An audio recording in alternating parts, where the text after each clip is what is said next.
Hello everyone, my self खुशबू रघुवंशी तथागत के YouTube channel में आपका स्वागत है। फर्स्ट ऑफ ऑल आप लोगों को बहुत बहुत बधाई। आप लोग समझ ही गए होंगे क्योंकि जिस घड़ी का आप इंतज़ार कर रहे थे वो है नोटिफिकेशन। क्योंकि वो आ गया है और नोटिफिकेशन आने के बाद से ही यानी कि कल रात से ही आपके मन में विचारों का भूचाल आ गया होगा।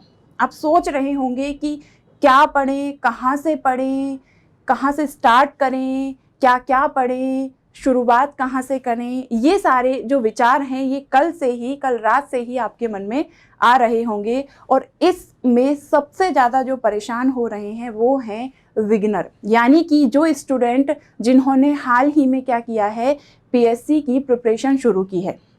वो तो बहुत ही परेशान हैं। उन्हें तो समझ में ही नहीं आ रहा है कि हम क्या करें, कहाँ से पढ़ें। और जो क्या है थोड़ा बहुत पढ़ चुके हैं उन्हें भी क्या है कन्फ्यूज़न है कि हम कैसे करें। और साथ ही साथ जो पिछला पेपर था उससे भी क्या है स्टूडेंट डरे हुए हैं कि इतना टफ पेपर आया था तो हम कहाँ से पढ़ें, कौन से रिसोर्स का यूज़ करें जिससे क्या हो हमारा सिलेक्शन हो जाए। तो इसी के साथ आज तथागत आईएएस आपके लिए एक स्ट्रेटजी लेकर आया है। उस स्ट्रेटजी को आप अपने 24 अप्रैल 2022 के पेपर में यूज़ कर सकते हैं। आप आज जो स्ट्रेटजी आपके साथ शेयर की जा रही है इसको आप क्या कर सकते हैं, आपकी तैयारी में आपका सहायक बना सकते हैं। या तो आप क्या कर सकते हैं, इस स्ट्रेटजी से आप खुद अपना वे बना सकते हैं, या फिर इसमें आपके हिसाब से जो आपके लिए यूज़फुल लगे उसका आप यूज़ कर सकते हैं। मैंने कोशिश की है कि इस स्ट्रेटजी में हर किसी को क्या मिले, हर किसी के लिए इसमें कंटेंट रहे, चाहे वो बिगनर हो, चाहे वो ऐसा स्टूडेंट हो जो तैयारी कर चुका है और उसे क्या है थोड़ा बहुत वे चाहिए हो। तो मैंने सारी डायमेंशन इसमें क्लियर करने की कोशिश की है। आई होप आपको पसंद आएगी। पहले ही बता दे रही हूँ, आपको लकीर का फ़कीर नहीं बनना है। कहने का मतलब है कि आपको जैसा मैं बता रही हूँ वैसा नहीं करना है। आपको अपने हिसाब से इस स्ट्रेटजी का यूज़ करना है। आपकी स्थिति के हिसाब से आपके लिए क्या सही रहेगा उस हिसाब से आप क्या करोगे, इस स्ट्रेटजी का यूज़ करोगे। बात क्लियर हुई? तो चलिए बिना टाइम को गवाए हम स्टार्ट करते हैं हमारी आज की जो 24 अप्रैल की जो स्ट्रेटजी होनी चाहिए उसको लेकर। तो चलिए, यहाँ मैंने इस स्ट्रेटजी को 4 भागों में बांटा है। 4 भागों में बांटा है। पहला है कि पहले क्या पढ़ें, स्टार्टिंग, यानी कि हम किस सब्जेक्ट से स्टार्ट करें, किस चीज़ से स्टार्ट करें। फिर है कि हम पहले पढ़ तो ये लेंगे लेकिन इसको कैसे पढ़ें, वो भी एक सवाल होता है। तो इसको कैसे पढ़ें ये भी मैं आपको बताऊंगी कि एक सही पढ़ने का तरीका क्या होता है। फिर उसके बाद ये जो पॉइंट है कि सिलेबस के साथ पढ़ने की क्या, सिलेबस के साथ पढ़ने की समझ कैसे विकसित करें। आप किसी भी टॉपर से बात करते हैं तो टॉपर हमेशा बोलते हैं कि सिलेबस के अकॉर्डिंग पढ़ना चाहिए, राइट। सिलेबस के अकॉर्डिंग पढ़ना चाहिए। तो सिलेबस के अकॉर्डिंग तो पढ़ना चाहिए। जब आप सिलेबस उठाते होगे तो सिलेबस पढ़ते होगे लेकिन आप रिलेट नहीं कर पाते हो। तो यहाँ मैं कोशिश करूँगी कि सिलेबस और पिछली ईयर का जो क्वेश्चन है, पिछली ईयर कहने का मतलब है जो लास्ट पीएससी प्रीलिम्स का क्वेश्चन पेपर है, उसको हम हमारे सिलेबस से रिलेट करके देखेंगे कि ये कैसे कैसे इस सिलेबस से पेपर रिलेट हो रहा है और आप आगे अपनी जो रणनीति है सिलेबस के साथ कनेक्ट करने की वो कैसे कर सकते हैं। देन लास्ट में मैंने कुछ अदर चीज़ें ली हैं जिसमें मैं आपको time management, objective, mock test, time to time revision, ये सारी चीज़ें आपको बताऊंगी। तो सबसे पहले चलते हैं हम क्या, हमारे पहले टॉपिक पर जो क्या रहेगा कि पहले क्या पढ़ें, राइट। पहले क्या पढ़ें, ये जो सवाल है ये सवाल सबसे ज़्यादा जिसको परेशान कर रहा है वो है बिगनर, यानी कि जो स्टूडेंट पहली बार पीएससी का एग्ज़ाम दे रहे हैं, पहली बार वो तैयारी कर रहे हैं, अभी तक उनका प्रीलिम्स क्या नहीं हुआ है, कंप्लीट नहीं हुआ है। तो वो लोग क्या है बहुत परेशान हैं, उनको समझ में ही नहीं आ रहा कि हम स्टार्टिंग कहाँ से करें। तो ये चीज़ उनके लिए है, ठीक है। और जो लोग क्या हैं थोड़ी बहुत तैयारी कर चुके हैं तो वो भी अपने हिसाब से इस कंटेंट में से निकाल सकते हैं। तो चलिए सबसे पहले हम देखते हैं कि पहले क्या पढ़ें। अब ये जो पहले क्या पढ़े का जो सवाल है, इसमें यहाँ मैं उम्मीद कर रही हूँ कि आप लोगों ने सिलेबस देख रखा होगा। आप लोगों को पता होगा कि सिलेबस का 2020 के बाद जो पैटर्न है वो क्या हो गया। आप लोगों को पता होगा कि हमारे सिलेबस में 10 यूनिट हैं और हर यूनिट में क्या है। मैं इतनी उम्मीद करके आपसे चल रही हूँ, तो यहाँ मैं क्या करूँगी, मैं इसी हिसाब से पढ़ाऊँगी कि आप लोग क्या हैं, सिलेबस से परिचित हैं। बात क्लियर हुई। तो यहाँ सिलेबस से परिचित हैं, तो ये तो मैंने आपको बोल दिया है। अगर आप नहीं हैं तो आप वीडियो को क्या कीजिए, पॉज कीजिए और सबसे पहले सिलेबस को देखिए कि इसका पैटर्न क्या है। क्लियर। तो यहाँ चलते हैं हम कि पहले क्या पढ़ें। अब पहले मेरे ख्याल से सबसे पहले हमें जीएस पढ़ना चाहिए। क्या पढ़ना चाहिए? जीएस पढ़ना चाहिए। और जीएस में भी हमें क्या, हिस्ट्री, ज्योग्राफी, कॉन्स्टिट्यूशन और इकोनॉमी, क्या ये जो 4 सब्जेक्ट हैं, सबसे पहले क्या हो, आप इनके जो कॉन्सेप्ट हैं उन्हें क्लियर करो। क्या करो, इन चारों सब्जेक्ट के यानी कि जीएस के जो सब्जेक्ट हैं इनके आपको पहले क्या होने चाहिए, ये सब्जेक्ट आपके कंप्लीट होने चाहिए। और कैसे कंप्लीट होने चाहिए, विथ कॉन्सेप्ट। आपको ज्योग्राफी का हर कॉन्सेप्ट पता हो, यानी कि आपको कॉन्सेप्ट में आया क्या, जलवायु। तो जलवायु का कॉन्सेप्ट आपका क्लियर होना चाहिए कि जलवायु में हम ऋतुएं पढ़ेंगे, शीत ऋतु, ग्रीष्म ऋतु, मानसून पढ़ेंगे, दक्षिण पश्चिम मानसून की दिशा क्या होगी, उत्तर पूर्व मानसून की दिशा क्या होगी। तो इस तरह से पूरे के पूरे जो कॉन्सेप्ट हैं वो आपके क्या होने चाहिए, क्लियर होने चाहिए। कॉन्स्टिट्यूशन में भी आपके जो क्या है, कॉन्सेप्ट है वो क्लियर होने चाहिए कि संसद क्या है, लोकसभा क्या है, राज्यसभा क्या है, विधानसभा क्या है, पीएम क्या है, और हमारे जो मुख्यमंत्री होते हैं वो क्या है, जो नियंत्रक महालेखा परीक्षक है वो क्या है। तो ये सारे क्या हैं, आपके कॉन्सेप्ट क्लियर होने चाहिए। फिर इकोनॉमी में भी आपको क्या, जो हमारा रिजर्व बैंक है, बैंकिंग व्यवस्था है, उद्योग हैं, हमारे जो आयात निर्यात वाला टॉपिक है वो, तो हमारे ये सारे क्या हैं, ये सारे कॉन्सेप्ट आपके क्लियर होने चाहिए। मैं यहाँ कॉन्सेप्ट की बात कर रही हूँ, क्यों, क्योंकि पढ़ तो आप लोगे, सबसे ज़्यादा जो हेल्पफुल रहेगा आपका वो क्या रहेगा, कॉन्सेप्ट क्लियर रहेगा। ठीक है। तो यहाँ सबसे पहले जो बिगनर है वो क्या करे, जो जीएस वाला पोर्शन है उसको कंप्लीट करे। क्यों, क्योंकि उसकी क्या होगी, एक सब्जेक्ट को लेकर समझ बनेगी और उसका जो मैच्योरिटी का लेवल होगा वो क्या हो जाएगा, थोड़ा अप हो जाएगा। क्यों, क्योंकि ये जो सब्जेक्ट हैं ये क्या हो जाएंगे, जब हम कॉन्सेप्ट क्लियर करेंगे तो आगे हमारे जो भी करेंट के मुद्दे होंगे, आगे हमारा जो हमारी 10 यूनिट है आयोग वाली वो होगी, तो ये सारे क्या हो जाएंगे, धीरे धीरे कवर हो जाएंगे। ठीक है। और साथ ही साथ जब ये कॉन्सेप्ट आपके क्लियर हो जाएंगे तो आप क्या करोगे, फिर आओगे आप एमपी पर। ठीक है। क्योंकि एमपी में भी आपको ये चारों पोर्शन पढ़ना है। क्या पढ़ना है, ये चारों पोर्शन पढ़ना है। एमपी की हिस्ट्री भी आपको पढ़ना है, एमपी की ज्योग्राफी भी आपको पढ़ना है, एमपी का कॉन्स्टिट्यूशन भी आपको पढ़ना है और एमपी की इकोनॉमी भी आपको पढ़नी है। बात क्लियर हुई। तो एमपी को भी आप ये चारों पोर्शन में पढ़ोगे। अब जब आपका जीएस वाला जो कॉन्सेप्ट है वो क्लियर रहेगा तो यहाँ आप क्या करोगे, इस पोर्शन को सिर्फ और सिर्फ क्या करोगे, एमपी के एमपी के हिसाब से पढ़ोगे। ठीक है, एमपी के कंटेक्स्ट में पढ़ोगे। ठीक है।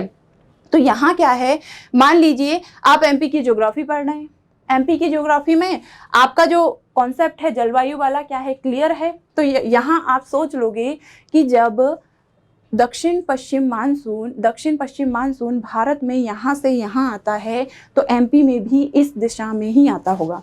आपका कॉन्सेप्ट क्लियर है। आपने क्या किया, कॉमन सेंस लगाया। तो आप क्या पढ़ोगे, बस सिर्फ और सिर्फ एमपी के हिसाब से ज्योग्राफी को पढ़ोगे, ना कि आप ज्योग्राफी के कॉन्सेप्ट के पीछे भागोगे यहाँ। ठीक है। क्यों, क्योंकि आपका ये पोर्शन क्लियर होगा तो यहाँ आपको टाइम नहीं लगेगा, यहाँ सिर्फ और सिर्फ आप एमपी के हिसाब से पढ़ोगे। ठीक है। आपकी हिस्ट्री, एंशियंट, मिडिएवल और जो आपका मॉडर्न है वो क्या होगा, यहाँ उसके सारे कॉन्सेप्ट आपके क्लियर होंगे। जीएस में आप कर चुके होंगे। फिर आओगे आप कहाँ पर, एमपी की हिस्ट्री पर। तो एमपी में आपको पता होगा कि हिस्ट्री में ये राजा था, उस टाइम पे एमपी में कौन था, हिस्ट्री में जब स्वतंत्रता आंदोलन चल रहा था तो उस टाइम पे एमपी में क्या हो रहा था। तो इन चीज़ों से आप क्या रहोगे, पहले ही परिचित रहोगे, तो इसीलिए ये हेल्पफुल रहेगा। वहीं कॉन्स्टिट्यूशन में जब आप एमपी की राजनीतिक व्यवस्था में जाओगे तो आपको पता होगा कि विधानसभा क्या है। तो यहाँ आप विधानसभा के कॉन्सेप्ट के पीछे नहीं भागोगे। क्यों? क्योंकि वो तो आप यहीं कंप्लीट कर चुके हो। तो आप क्या करोगे, आप यहाँ पर सिर्फ और सिर्फ एमपी के हिसाब से विधानसभा को पढ़ोगे। कैसे? मुख्यमंत्री, ठीक है, उसके बाद जो इसकी सीट्स हैं वो, इसके बाद ये विधानसभा काम क्या करती है, इसके अधिकार क्या होते हैं, एमपी के हिसाब से ये क्या है, ठीक है, इसके अध्यक्ष कौन रहे हैं, नेता प्रतिपक्ष कौन रहे हैं, इन सब के बारे में आप क्या करोगे, डिटेल में जाओगे। ना कि आप क्या करोगे, विधानसभा के कॉन्सेप्ट के पीछे भागोगे। क्यों? क्योंकि वो तो आप पहले ही कॉन्स्टिट्यूशन में क्लियर कर चुके हो, ठीक है। उसके बाद फिर इकोनॉमी भी जो छोटी छोटी टर्मिनोलॉजी होती हैं उनको आप जब यहीं कंप्लीट कर चुके होगे तो यहाँ सिर्फ और सिर्फ आप एमपी के हिसाब से पढ़ोगे। बात क्लियर हुई? तो यहाँ पर जीएस कहने का मतलब यही है। क्योंकि एमपीपीएससी में सबसे ज़्यादा पोर्शन आता है एमपी का। आपको 30 से 40 क्वेश्चन रखे ही मिलेंगे आपके 100 क्वेश्चंस में से, ठीक है। तो यहाँ जब एमपी का इतना वेटेज है तो आप उसे बिना जीएस की समझ के कंप्लीट नहीं कर सकते अच्छे से। तो यहाँ आप क्या करोगे, पहले जीएस को देखोगे। आप जब आपके ये कॉन्सेप्ट क्लियर हो जाएंगे उसके बाद आप एमपी पर आओगे और एमपी को भी इन्हीं चारों भागों में बांटकर पढ़ोगे, ठीक है। अब देखिए यहाँ, लेकिन आपको करना क्या है, स्टूडेंट गलती क्या करते हैं, स्टूडेंट सिर्फ और सिर्फ जीएस का पोर्शन पढ़ते रह जाते हैं। रियलिटी है ये। स्टूडेंट क्या करते हैं, सिर्फ और सिर्फ जीएस का पोर्शन पढ़ के रह जाते हैं। उन्हें हिस्ट्री ही सब कुछ लगता है, कॉन्स्टिट्यूशन ही सब कुछ लगता है, ज्योग्राफी, इकोनॉमी, उन्हें लगता है कि बहुत सारा पढ़ लिया है। क्योंकि ये सब्जेक्ट क्या हैं, बहुत बड़े बड़े हैं, तो हमें लगता है कि हमने बहुत पढ़ लिया है। लेकिन इनका जो पोर्शन है वो एमपी के मुकाबले क्या है, कम है। तो हमें क्या करना है, हिसाब से पढ़ना है, हमारे सिलेबस के हिसाब से पढ़ना है। वो मैं बताऊंगी कि आप कैसे सिलेबस के हिसाब से पढ़ोगे। तो यहाँ क्या है, पूरे टाइम आपको सिर्फ और सिर्फ जीएस को नहीं देना है, आपको जीएस के कॉन्सेप्ट क्लियर करना है, देन उसके बाद हमें एमपी पढ़ना है। तो ये सबसे पहले की जो प्रॉब्लम है वो क्या होती है, सॉल्व होती है। अब देखिए यहाँ हमारे प्रीलिम्स के सिलेबस की हिस्ट्री की जो यूनिट है वो कौन सी है, यूनिट 2 है, पता ही होगा आपको। फिर जो ज्योग्राफी की यूनिट है वो क्या है, यूनिट 4 है हमारी, ये भी आपको पता होगा। और हमारी इकोनॉमी और हमारे कॉन्स्टिट्यूशन, इसकी जो यूनिट है वो क्या है, 6 है। बात क्लियर हो रही है? हिस्ट्री का जो पोर्शन है वो यूनिट 2 में है, ज्योग्राफी का यूनिट 4 में है और कॉन्स्टिट्यूशन एंड इकोनॉमी का यूनिट 6 में है। क्लियर? अब जो एमपी की हिस्ट्री और कल्चर वाला पोर्शन है वो है यूनिट 1 में। क्या है, यूनिट 1। और ज्योग्राफी वाला जो पोर्शन है वो है यूनिट 3 में। और कॉन्स्टिट्यूशन एंड इकोनॉमी वाला जो पोर्शन है वो है यूनिट 5 में। रिलेट कर पा रहे हो आप? ठीक है, मुझे उम्मीद है आप लोगों को सिलेबस पता होगा, यूनिट्स पता होंगी आपको। अगर नहीं है तो सिलेबस को लेकर बैठिए और इससे क्या कीजिए, कंपेयर कीजिए। अब इतना करने के बाद, पहले इतना करने के बाद आप आपके प्रीलिम्स के सिलेबस का 2, 4, 6, 1, 3, 5 यानी कि 1, 2, 3, 4, 5, 6 यूनिट कंप्लीट कर चुके होगे। समझ में आई बात? क्या कर चुके होगे आप? 6 यूनिट कंप्लीट कर चुके होगे। और टोटल आपके सिलेबस में कितनी यूनिट हैं? 10 यूनिट। टोटल कितनी है? 10 यूनिट। और 1 से लेके 6 तक आप क्या कर चुके हो? यूनिट कंप्लीट कर चुके हो। अब 10 में से आपके पास कितनी बचेंगी? केवल और केवल 4 यूनिट बचेंगी। तो यहाँ पहले क्या पढ़ें का जो सबसे बड़ा सवाल था वो क्या हो गया, सॉल्व हो गया। अब जो आपके पास जो 4 यूनिट बचती हैं उसके बाद क्या करोगे, आप आपके हिसाब से देखोगे कि आपको 7 यूनिट देखना है, 10 यूनिट देखना है, 9 देखना है या 8 देखना है। अब जो 10 यूनिट है और जो 8th यूनिट है, कौन सी यूनिट ध्यान दीजिएगा, हमारी 8th और 10। तो जो 8th यूनिट है उसमें क्या है, करंट अफेयर्स है। जो 10 यूनिट है उसमें क्या है, आयोग है। अब इनके साथ आप क्या कर सकते हो, करंट अफेयर्स और हमारी 10 यूनिट को समानांतर चला सकते हो। क्या करोगे, करंट आप एक दिन करने बैठोगे, 4 दिन करने बैठोगे, नहीं होगा। आप क्या करोगे, डेली डेली उसके लिए 1 से 1.5 घंटा निकालोगे। फिर 10 यूनिट में आपके जितने भी आयोग हैं, कम से कम 15-16 के समथिंग आयोग हैं, इतने ही हैं लगभग। तो 10 यूनिट आप इतने आयोग को अगर एक साथ लगातार करने बैठोगे वो भी नहीं होंगे। क्यों?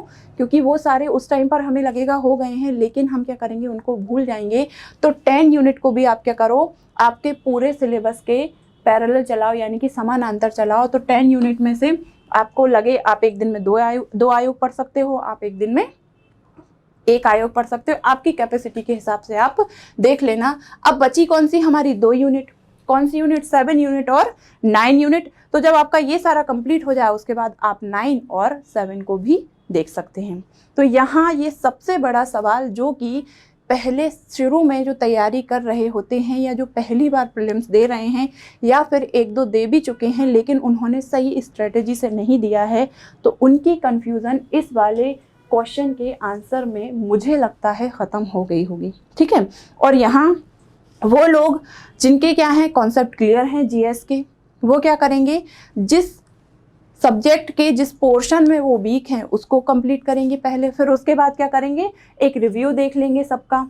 ठीक है, और फिर उसके बाद क्या करेंगे, वो एमपी वाले पोर्शन पर आएंगे, ताकि क्या रहे, सारी चीज़ें आपके हाल ही में रिसेंट में की हुई रहें। तो इससे क्या होता है, माइंड में हमारी वो चीज़ें क्या रहती हैं, सतर्कता में रहती हैं। तो इस तरह हमारा पहला क्वेश्चन कि पहले क्या पढ़ें वो क्या होता है, सॉल्व होता है। ठीक है, आई होप आपको समझ में आया होगा। चलिए अब देखते हैं हम कैसे पढ़ें, क्या कैसे पढ़ें। तो यहाँ कैसे पढ़ें में मेरा कहने का मतलब है, आप जब भी कोई सब्जेक्ट पढ़ते हो या कोई टॉपिक पढ़ते हो तो उस टॉपिक या उस सब्जेक्ट का क्या करो, एक खाका बना लो। क्या बना लो, एक खाका बना लो। जैसे हम क्या करते हैं, हम घर बनाते हैं, घर बनाने से पहले हम क्या करेंगे, उस घर का एक मॉडल बना लेते हैं। पेपर पर हम क्या करते हैं, एक मॉडल बना लेते हैं कि हम यहाँ पर हमारा हॉल रहेगा, यहाँ हमारी किचन रहेगी, यहाँ हमारा वेलकनी रहेगी, यहाँ बेडरूम रहेगा, यहाँ लेट बाथ रहेंगी। इन सब का हम क्या करते हैं, एक पूरा मॉडल बना लेते हैं। उसके बाद हमारे मन का क्या होता है, घर बनता है। वैसे ही आप क्या करो, कोई भी सब्जेक्ट को स्टार्ट करने से पहले उस सब्जेक्ट का क्या करो, एक ब्रीफ निकाल लो, एक खाका बना लो कि एक्चुअल में इसमें पढ़ना क्या क्या है। ठीक है, तो यहाँ पर मैंने एज अ एग्जाम्पल आपको जो प्राचीन भारत है उसका एक प्रारूप बनाकर या एक खाका बनाकर आपको बताने की कोशिश की है कि आप कैसे किसी भी सब्जेक्ट या किसी भी टॉपिक का खाका बना सकते हैं। ठीक है, तो यहाँ क्या है, मैंने सबसे पहले लिया है प्राचीन भारत। ठीक है, मैं सिर्फ एक ही बताऊंगी, बाकी आप आपके हिसाब से देख लोगे। तो इससे आई होप आपको एक वे मिल जाएगा कि आप कहाँ कहाँ कैसे कैसे जा सकते हैं। तो यहाँ पहले हम देखेंगे कि प्राचीन भारत, प्राचीन इतिहास जानने के स्रोत। ठीक है, तो यहाँ स्रोत में हमें धार्मिक स्रोत भी दिखेंगे, विदेशी यात्रियों की जो स्रोत हैं वो भी दिखेंगे, पुरातत्व के स्रोत हैं वो भी दिखेंगे। तो यहाँ धार्मिक स्रोत में आपको पता है ऋग्वेद, अथर्ववेद, ये जो यजुर्वेद हैं, यहाँ से हमें क्या मिले हैं, कई सारे तथ्य मिले हैं। फिर विदेशी यात्रा, अब विदेशी जो यात्री हैं वो अरबी भी थे, यूनानी भी थे, चीनी भी थे। तो उनमें से आप क्या करोगे, फेमस या फिर जो भी हैं, जितने भी हैं यूनान के, हेरोडोटस हुआ, मेगस्थनीज हुआ, ये नाम बहुत फेमस हैं। तो ये कहाँ से आए, कब आए, इन्होंने क्या किया, कौन सी पुस्तक लिखी, उस पुस्तक में किसका वर्णन है, ये सारी चीज़ें क्या करोगे आप, बहुत ही अच्छे से करोगे। क्यों? क्योंकि पीएससी क्या करता है, स्रोत से क्वेश्चन पूछता है। ठीक है, किसी की बुक का नाम लिख देगा और बोलेगा ये किसकी है। तो थोड़ा सा यहाँ डीप में जाना, क्यों? क्योंकि पीएससी यहाँ से क्या करता है, डीप क्वेश्चन पूछता है।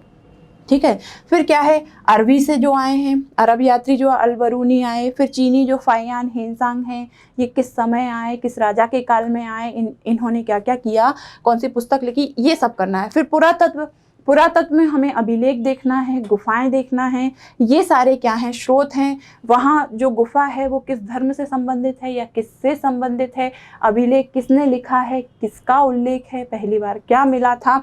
तो ये सारी चीज़ें डीपली हमें जाना है। क्यों? क्योंकि पीएससी क्या करता है, इस पोर्शन से जितना डीप हो सके उतना डीप पूछने की कोशिश करता है। ठीक है, फिर क्या है, सिंधु घाटी पे आएंगे। ये जानने के बाद आप आओगे सिंधु घाटी पर, या फिर आप डायरेक्ट से भी स्टार्ट कर सकते हो। आप सिंधु घाटी पर आओगे, यहाँ देखोगे खोज किसने की, कौन कौन से स्थल हैं, कौन से स्थल कौन सी नदियों पर बसे हैं, इसकी सामाजिक, आर्थिक, जो राजनीतिक या प्रशासनिक व्यवस्था है वो क्या रही।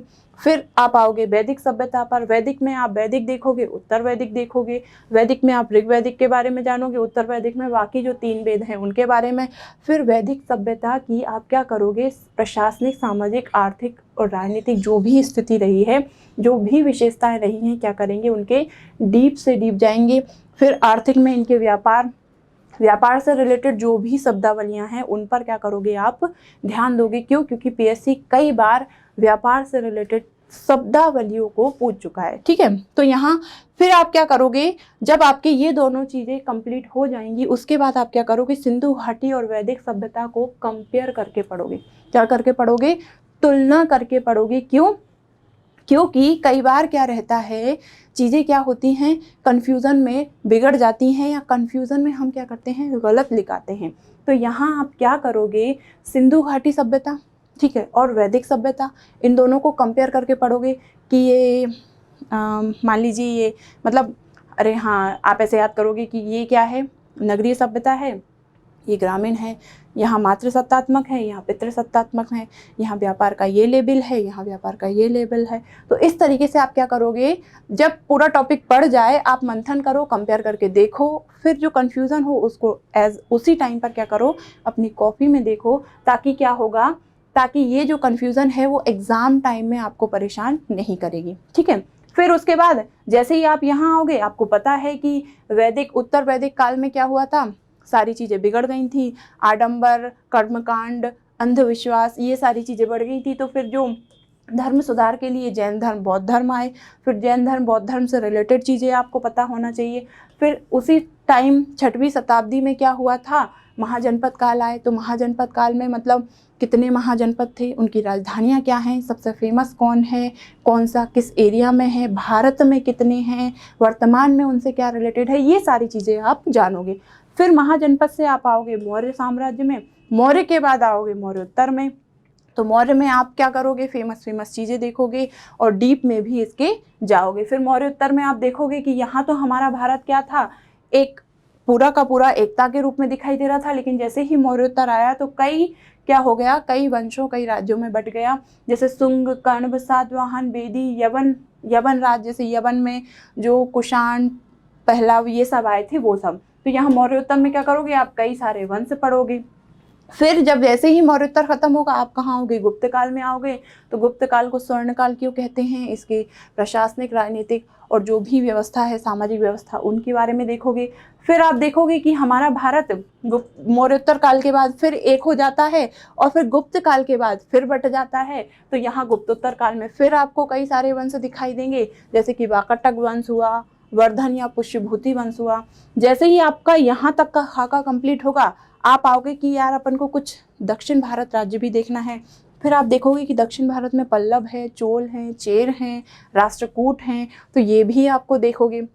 फिर जैसे ही आपके दक्षिण भारत खत्म होंगे, आप आओगे कहाँ, राजपूत वंशों में, और आप देखोगे कि राजपूत वंश में गुर्जर पढ़ना है, चौहान पढ़ना है, और सोलंकी पढ़ना है, चंदेल वंश पढ़ना है, ये सारी चीज़ें। ठीक है, तो ये क्या है, किसी भी टॉपिक या किसी भी सब्जेक्ट का आप क्या करो, या तो कॉपी में क्या होता है, लिखोगे तो वो रिजर्व रहेगा, आपके माइंड में क्या होगी, बार बार आपको बनाना पड़ेगा।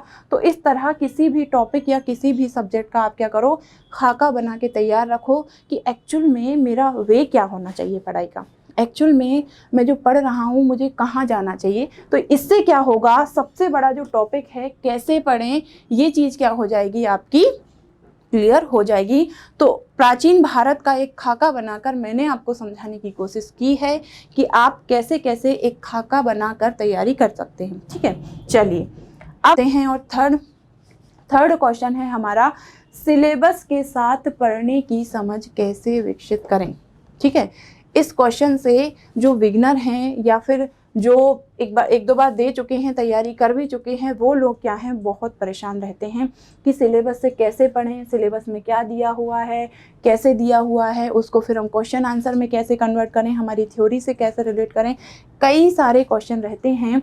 तो यहाँ मेरे पास क्या है, मेरे पास अभी जो हमारा क्वेश्चन हुआ था, अभी हमारा 25 जुलाई को जो हमारा पीएससी का पेपर हुआ था, मेरे पास वो पेपर है और उस पेपर से ही मैं क्या करूँगी, उस पेपर से ही मैं आपको सिलेबस से क्वेश्चन कनेक्ट करना सिखाऊंगी कि आप सिलेबस को कैसे देखें और सिलेबस के बाद आप क्या करें, कैसे अपनी क्वेरीज बनाएं, कैसे आप अपनी तैयारी को एक सही वे दें। ठीक है, तो यहाँ आप लोगों से गुजारिश है कि आप लोग भी क्या कीजिए, सिलेबस लेकर बैठिए और साथ ही साथ जो 25 जुलाई को जो लास्ट प्रीलिम्स हुआ था एमपीपीएससी का, उसको लेकर बैठिए। तो उसमें मैं बताऊंगी कि कैसे कैसे सिलेबस से क्वेश्चन आए हुए हैं।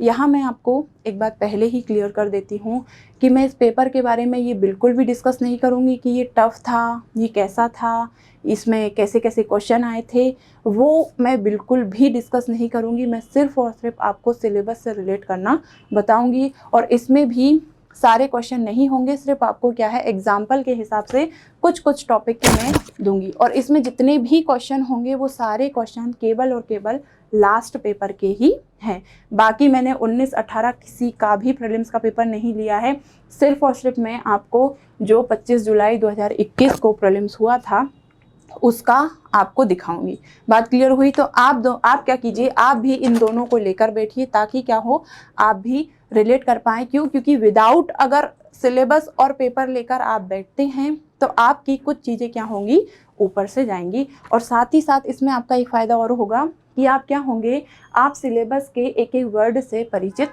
हो जाएंगे। क्लियर? तो वीडियो को पॉज कर सकते हैं और जाकर अपना पेपर और अपनी जो भी सिलेबस की शीट है उसको उठा सकते हैं। क्लियर?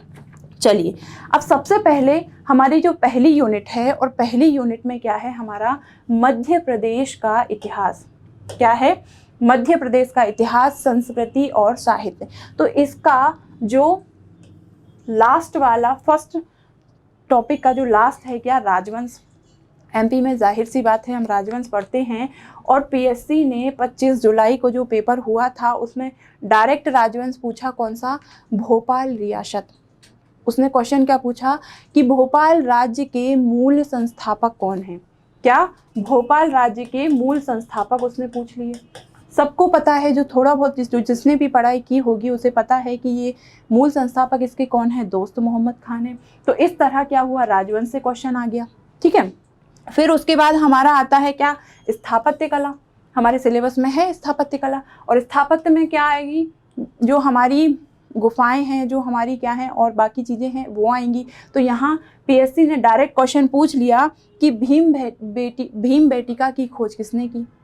डायरेक्ट क्वेश्चन था यहाँ से क्या, स्थापत्य कला से कि भीम बेटिका की खोज किसने की। फिर उसके बाद आते हैं हम जनजाति में, हमारे सिलेबस में है। तो जनजाति में उसने क्वेश्चन पूछा कि मध्य प्रदेश की सबसे अधिक या सबसे ज़्यादा संख्या वाली जो जनजाति है वो कौन सी है। तो जनजाति से क्या हुआ, डायरेक्ट क्वेश्चन आया। वहीं एक और क्वेश्चन उसने पूछा कि मध्य प्रदेश जनजाति संग्रहालय कहाँ स्थित है, पूछ लिया उसने। ये भी किससे रिलेटेड है, ये भी जनजाति से रिलेटेड है। फिर उसके बाद आते हैं हम हमारे धार्मिक पर्यटन में। तो धार्मिक पर्यटन ने उसने पूछा कि 7 सागर, 9 नारायण और 84 महादेव की परिक्रमा किस नगर में होती है। चूँकि हमारे सिलेबस में दिया हुआ है कि धार्मिक पर्यटन भी आपसे पूछे जाएंगे, तो उसने पूछ लिया क्या, उज्जैन के बारे में।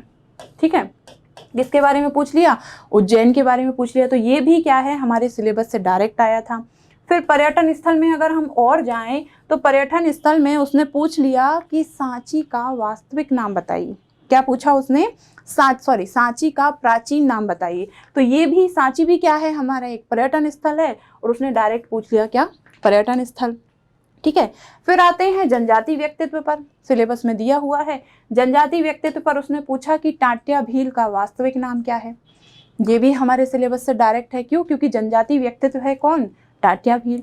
फिर उसने एक और क्वेश्चन पूछा जनजाति से ही कि जो भूरी बाई हैं उनका संबंध किससे है। भूरी बाई का संबंध किससे है, जो कि आगे एक क्वेश्चन में लिखा हुआ था कि हाल ही में जिसके लिए पद्मश्री की घोषणा की हुई है, ऐसा क्वेश्चन था। भूरी बाई वो किस कला से संबंधित हैं, तो वो चित्रकला से संबंधित थी। तो ये भी क्या है, जनजाति व्यक्तित्व से डायरेक्ट आया। तो यहाँ मेरा कहने का मतलब है कि आपके सिलेबस में जो जो शब्द लिखे हुए हैं, मैं यहाँ पर शब्द बोल रही हूँ, आपके में कलाएं लिखी हुई हैं, आपके में लिखा हुआ है महत्वपूर्ण घटनाएं, आपके में त्योहार लिखे हुए हैं, संगीत लिखा हुआ है, उसके बाद लोक साहित्य लिखा हुआ है। तो जहाँ जहाँ जो जो लिखा हुआ है, जब भी आप क्या करते हैं, जब भी आप सिलेबस को देखते हैं, यानी कि आपने क्या किया, आपने एमपी का फर्स्ट यूनिट उठाया, तो आप क्या करो, सिलेबस में जो जो लिखा है उसके आगे पीछे जाकर देखो कि त्योहार हैं तो त्योहार में क्या क्या आएगा। ठीक है, इससे क्या होगा, इसी से क्वेश्चन बनते हैं। और मैंने आपको यहाँ से कम 8 से 10 क्वेश्चन बता दिए जो पिछले लास्ट जो क्वेश्चन पेपर था किसका, पीएससी का, उसने पूछ लिया। और ये सारे जो क्वेश्चन मैंने बताए हैं ये 2021 जो 25 जुलाई को हुआ था उसी में आए हैं, अलग से मैंने बिल्कुल भी नहीं जोड़ा है। आपको विश्वास नहीं होता तो आप खुद देख सकते हैं। तो ये क्या है, ये फर्स्ट यूनिट का है। ऐसे ही हम देखते हैं सेकेंड यूनिट। ठीक है, तो सेकेंड यूनिट में हमारे एमपी से रिलेटेड, इतिहास से रिलेटेड है। तो यहाँ अब इतिहास से कुछ चीज़ें उसने क्या की, डीप पूछ ली, वो बात ठीक है, लेकिन हम देखेंगे कि जो हमने पढ़ा था उससे कहाँ से आया है। तो यहाँ हम देखते हैं कि 19वीं और 20वीं शताब्दी के सामाजिक धार्मिक सुधार हमें दिए हुए हैं। ठीक है, क्या दिया हुआ है, सामाजिक धार्मिक सुधार आंदोलन दिए हैं, क्योंकि इसमें लिखा हुआ है सामाजिक सुधार आंदोलन या धार्मिक सुधार आंदोलन। और जब हम क्या करते हैं, सामाजिक सुधार आंदोलन पढ़ते हैं तो हम क्या पढ़ते हैं, ब्रह्म समाज पढ़ते हैं, आर्य समाज पढ़ते हैं, ये सारा पढ़ते हैं कि नहीं पढ़ते हैं। तो ब्रह्म समाज में हम पढ़ते हैं कि राजा राम मोहन राय ने क्या की, इसकी स्थापना की। तो यहाँ क्या हुआ, पीएससी डीप में गया और उसने पूछ लिया, क्योंकि ब्रह्म समाज के बाद जो संस्था की स्थापना हुई थी उसी का नाम क्या करके, मॉडिफाई करके, तो वो क्या था, आदि ब्रह्म समाज। तो उसने पूछ लिया कि आदि ब्रह्म समाज के संस्थापक कौन है। तो ये कहाँ से आया, ये हमारे सिलेबस से ही आया। ठीक है, फिर उसके बाद क्या है, फिर हमारे सिलेबस में यहाँ लिखा हुआ है पुनर्गठन।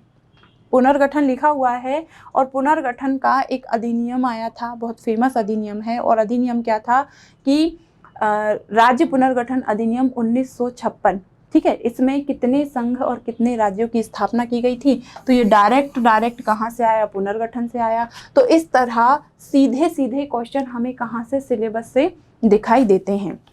क्लियर। अब देखिए, हम देखते हैं हमारी थर्ड यूनिट में एमपी का हर पोर्शन, चाहे वो हिस्ट्री का हो चाहे वो ज्योग्राफी का हो, सबसे ज़्यादा वेटेज लेता है कहाँ, एमपी पीएससी प्रीलिम्स में। ठीक है, तो यहाँ देखो हमारे इसमें लिखा हुआ है मध्य प्रदेश का भूगोल। तो यहाँ लिखा हुआ है क्या, मध्य प्रदेश के वन से उसने 2 क्वेश्चन पूछे। पहला क्वेश्चन था क्या, जब भी हम वन पढ़ते हैं तो हम उसमें पढ़ते ही हैं कि साल वन, सागौन वन, पढ़ते हैं कि नहीं पढ़ते। तो यहाँ उसने पूछ लिया कि सबसे ज़्यादा सागौन के वन किस राज्य में हैं। ठीक है, इनडायरेक्टली उसने एमपी का ही क्वेश्चन पूछा। तो यहाँ पहला क्वेश्चन ये आ गया। फिर दूसरा क्वेश्चन वो पूछता है, सागौन से ही पूछता है। क्या पूछता है कि मध्य प्रदेश में कितने प्रतिशत सागौन के वन पाए जाते हैं। वन से आ गया डायरेक्ट क्वेश्चन। ये कहाँ से आया है, हमारे सिलेबस से ही आया है। वन से पहला पूछा कि किस राज्य में सर्वाधिक सागौन के वन हैं, और फिर पूछा कि मध्य प्रदेश में सागौन के वनों का कितना प्रतिशत है। तो ये क्या है, ये डायरेक्ट क्वेश्चन है। क्यों, क्योंकि अगर आपने वन पढ़े होंगे तो सागौन तो पढ़े ही पढ़े होंगे। ठीक है, फिर उसके बाद हम चलते हैं कहाँ, इसी में फिर नदियों में उसने पूछ लिया कि बेतवा नदी किस पर्वत श्रेणी से बहती है। डायरेक्ट है, ये भी कोई डीप क्वेश्चन नहीं है। फिर उसके बाद जलवायु में उसने पूछ लिया कि वार्षिक तापांतर मध्य प्रदेश में कहाँ अधिक रहता है। फिर पूछा कि ग्रीष्म ऋतु में औसत तापमान बढ़ता है, यानी कि बढ़ता कैसे है, दक्षिण से उत्तर की ओर, उत्तर से दक्षिण की ओर, या पूर्व से पश्चिम, पश्चिम से पूर्व। तो इस तरीके से क्या हुआ, उसने क्वेश्चन पूछ लिया। तो जब आपके जलवायु के क्या होंगे, कॉन्सेप्ट क्लियर होंगे, तो ये जो क्वेश्चन है आपके गलत होने के चांसेस बहुत कम हो जाते हैं। तो ये क्या है, डायरेक्ट हमारे सिलेबस से ही आया। फिर उसके बाद उसने क्वेश्चन पूछ लिया खनिज से। अब जब भी हम खनिज पढ़ते हैं तो हम खनिज को हमेशा 2 भागों में बांटते हैं। पहला बांटते हैं हम कौन सा, धात्विक खनिज, फिर बांटते हैं हम अधात्विक खनिज। बांटते हैं कि नहीं, आप खुद बताइए। जब भी हम खनिज पढ़ते हैं हम 2 भाग में बांटकर ही पढ़ते हैं। तो पीएससी ने सीधा क्वेश्चन रख दिया कि निम्न में से अधात्विक खनिज कौन सा है। अधात्विक खनिज, उसमें ऑप्शन था संगमरमर। तो ऑब्वियस सी बात है क्या होगा, हम अधात्मिक क्या लगाएंगे, संगमरमर लगाएंगे। तो ये भी क्या है, खनिज से है। अब धात्विक खनिज में हमने देखा, धात्विक खनिज में उसने हीरे के 2 क्वेश्चन पूछे। पहला क्वेश्चन क्या था कि मध्य प्रदेश में सिर्फ एकमात्र कौन सा खनिज पाया जाता है, ऐसा क्वेश्चन था, ऐसा ही था लेकिन उसका सार यही है। तो यहाँ पर हीरा आना था। फिर हीरे का एक और क्वेश्चन पूछ लिया कि हीरा मध्य प्रदेश में सर्वाधिक कहाँ पाया जाता है, तो इसमें पन्ना आ गया। तो ये भी क्या है, हमारे धात्विक खनिज से, यानी कि हमारे सिलेबस में दिए हुए हैं खनिज संसाधन, और खनिज संसाधन को हम जब भी पढ़ते हैं धात्विक अधात्विक संसाधनों में पढ़ते हैं, उसने धात्विक से भी पूछ लिया और अधात्विक से भी पूछ लिया। तो यहाँ इसमें तो हमें कुछ ज़्यादा डीप जाने की ज़रूरत ही नहीं पड़ी, ना वन में हमें ज़्यादा डीप जाने की ज़रूरत नहीं पड़ी, ना नदियों में पड़ी, और जलवायु में क्या है, थोड़ा सा आपको कॉन्सेप्ट क्लियर रखना है। तो इस तरह पूरा क्या हो रहा है, हमारे सिलेबस से ही आ रहा है। अब देखिए इसमें और भी आगे है, आगे और क्या है इसमें, सिंचाई। सिंचाई से उसने पूछ लिया कि जो चंबल नहर सिंचाई है वो किससे संबंधित है। इसमें गंगा यमुना बेसिन, जो बेसिन है उनसे रिलेटेड था। तो क्या है कि चंबल नहर सिंचाई किससे संबंधित है। फिर विद्युत परियोजनाओं पर आ जाइए। विद्युत परियोजनाओं पर उसने डायरेक्ट क्वेश्चन लिखा कि जो जवाहर जल विद्युत परियोजना है वो किस नदी पर स्थित है। लिखा हुआ है सिलेबस में, क्वेश्चन पूछ लिया उसने, क्या कि जवाहर जल विद्युत परियोजना किस नदी पर स्थित है। अगर आपने विद्युत परियोजनाएं पढ़ी होंगी तो ले दे के फेमस 3-4 क्या है नदियां हैं, उन पर क्या है कई सारी परियोजनाएं हैं। जैसे हमारा चंबल हो गया, हमारा ये अपना नर्मदा हो गया। तो ये क्या है, सीधा क्वेश्चन आया है कहाँ से, हमारे सिलेबस से। उसके बाद और भी देखते हैं हम। फिर हमारा आया, लिखा हुआ है मध्य प्रदेश में कृषि। अब कृषि जब भी हम एमपी की पढ़ते हैं, शुरू ही, डीप तो इसमें जाना ही नहीं है, शुरू में पूछ लिया उसने कि मध्य प्रदेश की प्रमुख फसल कौन सी है। अब इसमें कौन सा डीप हुआ, डायरेक्ट सिलेबस से क्वेश्चन है। फिर वो पूछता है, जब भी हम क्या करते हैं, कृषि पढ़ते हैं, तो हम क्या करते हैं, फसलों को बांटते हैं। ठीक है, हम क्या करते हैं, फसलों को बांटते हैं। कैसे बांटते हैं कि ये खाद्यान्न फसल हैं, ये नकदी फसल हैं, ये व्यापारिक फसल हैं, बांटते हैं कि नहीं बांटते हम। तो उसने पूछ लिया कि मध्य प्रदेश की निम्नलिखित में से कौन सी फसल व्यापारिक नहीं है। क्या पूछा उसने, व्यापारिक नहीं है। ऑप्शन दिए, केला, गन्ना। ठीक है, इस तरीके से क्या दिए, ऑप्शन दिए। एक ऑप्शन था बाजरा, और बाजरा क्या है, हमारी व्यापारिक फसल ना होकर वो कैसी होती है, खाद्यान्न फसल होती है। तो जब भी हम कृषि पढ़ते हैं, ये मोटी चीज़ें तो पढ़ते ही पढ़ते हैं। तो ये जितने भी क्वेश्चन मैंने आपको मध्य प्रदेश की ज्योग्राफी से बताए, ये कोई डीप क्वेश्चन नहीं थे, ये क्या थे, डायरेक्ट सिलेबस से क्वेश्चन पूछे हुए थे। ठीक है, अब चलिए और आगे चलते हैं हम। अब चलते हैं हम भारत के भूगोल पर। ठीक है, भारत के भूगोल पर अगर हम देखें, हमारे इसमें लिखा हुआ है प्राकृतिक संसाधन, और प्राकृतिक संसाधन में लिखा हुआ है खनिज संपदा। ठीक है, खनिज संपदा से यहाँ भी उसने क्या डायरेक्ट क्वेश्चन पूछा कि खनिज पदार्थों का भंडार किसे कहा जाता है। सबको पता है कि छोटा नागपुर का पठार आएगा इसमें। ये डीप क्वेश्चन नहीं था, ये भी क्या था, ऊपर का डायरेक्ट सिलेबस से आया हुआ क्वेश्चन था। फिर राष्ट्रीय उद्यान दिए हुए हैं कि नहीं, हमारे जो राष्ट्रीय उद्यान है सिलेबस में दिए हुए हैं, और हर बार क्या होता है, एक ना एक क्वेश्चन अपने इंडिया के राष्ट्रीय उद्यान से पूछता है। यहाँ पर राष्ट्रीय उद्यान में उसने सुमिलित करने को दे दिया कि आंशी राष्ट्रीय उद्यान कहाँ है, हेमिस कहाँ है, चंदोली कहाँ है। तो ये सारा क्या है, डायरेक्ट राष्ट्रीय उद्यान से क्या है क्वेश्चन है, और ये भी क्या है, हमारे सिलेबस में डायरेक्ट लिखा हुआ है। चलिए अब और आगे देखते हैं हम। तो यहाँ जननांकी लिखा हुआ है, और कोष्टक में ये भी लिखा हुआ है जनसंख्या वृद्धि। तो यहाँ से डायरेक्ट क्वेश्चन पूछा उसने कि निम्नलिखित में से किस राज्य में सबसे न्यूनतम 10 की वृद्धि दर हो रही है। तो यहाँ पर लगाया नागालैंड। तो ये भी डायरेक्ट क्या है, हमारे सिलेबस से उठाया हुआ क्वेश्चन है। फिर वो पूछता है, अब आते हैं हम कहाँ, एक मिनट, पर्वत। विश्व भूगोल पर आते हैं। विश्व भूगोल पर लिखा हुआ है पर्वत। ठीक है, उसने डायरेक्ट पर्वतों से क्वेश्चन पूछा। क्या क्वेश्चन पूछा, हमारे जितने भी महाद्वीप हैं और महाद्वीप के जितने भी बड़ी पर्वत हैं उनके नाम दे दिए, कि जो आपका किलिमंजारो है वो कहाँ है, सुमिलित करने के लिए दिया था। आपका माउंट मैंकिले है वो कहाँ है, एल्ब्रुस कहाँ है। तो ये भी क्या है, डायरेक्ट पर्वतों से क्वेश्चन था, ये भी कोई डीप नहीं है। फिर उसके बाद हम आते हैं कहाँ, हमारे विश्व के प्राकृतिक संसाधन।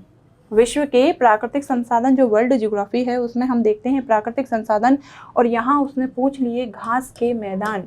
ये भी क्या उसने सुमिलित करने के लिए दिए, और कहा कि जो घास के मैदान है, प्रेयरी कहाँ है। ठीक है, उसके बाद हमारा अल्फांसो कहाँ है, ये सारी चीज़ें क्या की उसने, डायरेक्ट क्वेश्चन पूछे हैं। कहाँ से, हमारे घास के मैदान से। डाउन्स कहाँ है, स्टेपी कहाँ है, तो ये क्या है, घास के मैदान। और ये फेमस तो हम पढ़ते ही हैं, तो ये भी क्या हो रहे हैं, डायरेक्ट क्वेश्चन आ रहे हैं। फिर हमारे भारत के जो सिलेबस है उसमें लिखा हुआ है गैर परंपरागत ऊर्जा स्रोत। गैर परंपरागत ऊर्जा स्रोत, और गैर परंपरागत में हम देखते हैं पवन ऊर्जा देखते हैं हम, ठीक है। हम जो हमारी सूर्य ऊर्जा है, यानी कि इसको बोलते हैं सौर ऊर्जा, उसको देखते हैं। तो यहाँ उसने डायरेक्ट क्वेश्चन पूछ लिया कि भारत में कहाँ सबसे ज़्यादा पवन ऊर्जा की संभावनाएं दिखाई देती हैं। डायरेक्ट क्वेश्चन था ये। तो ये क्या है, ऐसे सिलेबस से पीएससी क्या करता है, क्वेश्चन पूछता है। तो आप क्या करेंगे, सिलेबस के एक एक शब्द के आगे पीछे इर्द गिर्द सब देख लेंगे। क्यों, क्योंकि यहाँ से क्या हो रहे हैं, 60 to 65% क्या हो रहे हैं, क्वेश्चन डायरेक्ट टू डायरेक्ट आ रहे हैं हमारे सिलेबस से। तो ऐसे पढ़ा जाता है क्या, सिलेबस को। अब हम आगे सारी 10 यूनिट के ही क्वेश्चन बताऊंगी मैं आपको, ठीक है। तो यहाँ अब देखिए, इस पोर्शन से पीएससी क्या करता है, थोड़ा डीप जाता है, मेरे ख्याल से बहुत ही डीप जाता है। तो इसमें आप क्या करोगे, आप भी डीप पढ़ोगे। कैसे, राज्यपाल, आपने देखा कि इतने एमपी के राज्यपाल हैं, उनकी हम क्या देखेंगे, कौन सा राज्यपाल कौन रहा है। हालांकि याद करना पॉसिबल नहीं है, बट एक दो बार क्या करेंगे, नज़रों से गुजारेंगे तो कम से कम कॉमन सेंस तो लगा ही सकते हैं। तो यहाँ राज्यपाल से उसने पूछा कि निम्नलिखित में से कौन से राज्यपाल हरियाणा के मुख्यमंत्री नहीं रहे थे, ठीक है। उसके बाद विधानसभा से उसने पूछ लिया कि कौन से मुख्यमंत्री विधानसभा के नेता प्रतिपक्ष के पद पर नहीं रहे थे। तो यहाँ थोड़ा डीप गया है, तो हम भी क्या करेंगे, थोड़ा सा डीप देखेंगे। अब देखिए, अब आते हैं हम कहाँ, हमारी अर्थव्यवस्था। सीधा सीधा लिखा हुआ है सिलेबस में क्या, जनगणना लिखा हुआ है। और उसने पूछ लिया मध्य प्रदेश में सर्वाधिक लिंगानुपात कहाँ है। डायरेक्ट क्वेश्चन है, किससे, सिलेबस से। चलिए अब हम चलते हैं हमारी 6 यूनिट पर, और ये इसमें क्या है, हमारा कॉन्स्टिट्यूशन यानी कि संविधान है हमारा। अब देखिए, संविधान के फर्स्ट टॉपिक में ही उसने केवल और केवल 2 अधिनियम दिए हुए हैं हमें, एक 1919 का, एक 1935 का। अब जब 2 ही अधिनियम दिए हुए हैं तो जाहिर सी बात है वो क्या करेगा, डीप तो जाएगा ही जाएगा। तो इसमें आप भी क्या करेंगे, जितना हो सके उतना डीप जाएंगे, जहाँ से भी जो भी इंफॉर्मेशन मिले उसको क्या करेंगे, इन दोनों के बारे में कलेक्ट करेंगे। तो यहाँ उसने डायरेक्ट पूछ लिया कि भारतीय विधायिका का अंतिम निर्वाचन किस वर्ष आयोजित हुआ, किस अधिनियम के हिसाब से, भारतीय प्रशासन अधिनियम 1919 के हिसाब से। तो ये डीप गया, क्यों, क्योंकि उसने 2 ही दिए हुए थे। अब देखिए, फिर आता है संविधान सभा। संविधान सभा से भी क्या हुआ, डायरेक्ट क्वेश्चन पूछा कि संविधान सभा के प्रथम मनोनीत उप अध्यक्ष कौन से हैं। हालांकि उप अध्यक्ष पूछा था, लेकिन ये भी क्या है, डायरेक्ट संविधान सभा से क्या है, क्वेश्चन है। फिर आते हैं हम कहाँ, संविधान संशोधन। संविधान संशोधन में क्वेश्चन पूछता है वो कि जो रियासतों के अधिकार और प्रीवी पर्स के जो अधिकार थे उनको कब हटाया गया। अब इनको हटाया गया था 1971 में। अगर आपने संविधान संशोधन पढ़े होंगे तो आपने उसमें पढ़ा होगा 26वां संविधान संशोधन, और आपने जब 26वां संविधान संशोधन पढ़ा होगा तो आपने देखा होगा कि उसमें क्या संशोधन किया गया, उसमें यही संशोधन किया गया था। तो ये भी क्या है, डायरेक्ट क्वेश्चन है। फिर संविधान संशोधन से एक और क्वेश्चन आया कि निम्नलिखित में से कौन सा 368 के तहत आता है या नहीं आता है। तो ये भी क्या है, संविधान संशोधन से डायरेक्ट क्वेश्चन है, ठीक है। तो इस तरह पीएससी क्या करता है, डायरेक्ट क्वेश्चन पूछता है। फिर देखिए, यहाँ लिखा हुआ है गैर बैंकिंग वित्तीय संस्थाएं, जो क्या है, हमारी नॉन बैंकिंग फाइनेंशियल जो होती हैं क्या संस्थाएं, उनमें उनके लिए एक योजना आई थी, क्या, लोकपाल योजना।